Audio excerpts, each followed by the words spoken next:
Čau lidi, dneska v rychlosti ochutnáme relax kaktus, relax mango a relax malinu. Tak posílejte tam like a odběr. Tak, můžeme začít. Tak, vezmu si tohle. Jejda, to je kamarádovo. Tak si vezmu tohle. Oni to není nakarbovaný.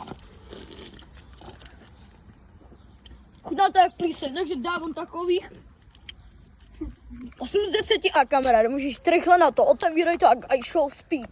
Like a odběr. Musíš to říkat v každém sestřihu. Kolik dáme z 10? 9 z 10, je to vážně dobrý. Fakt? Tak zase nemluv jako fyzik. Tak, teď můj druhý kamarád. Dejte like a odběr. Nemusíš to říkat v každý věci, kdy to sestřihávám. Už ti to říkám po druhý. Dospělý 10 z 10 a dejte like a odběr. Tak jo. A napište do komentářů, kterou z nich byste si nejvíc dali. Zatím čau.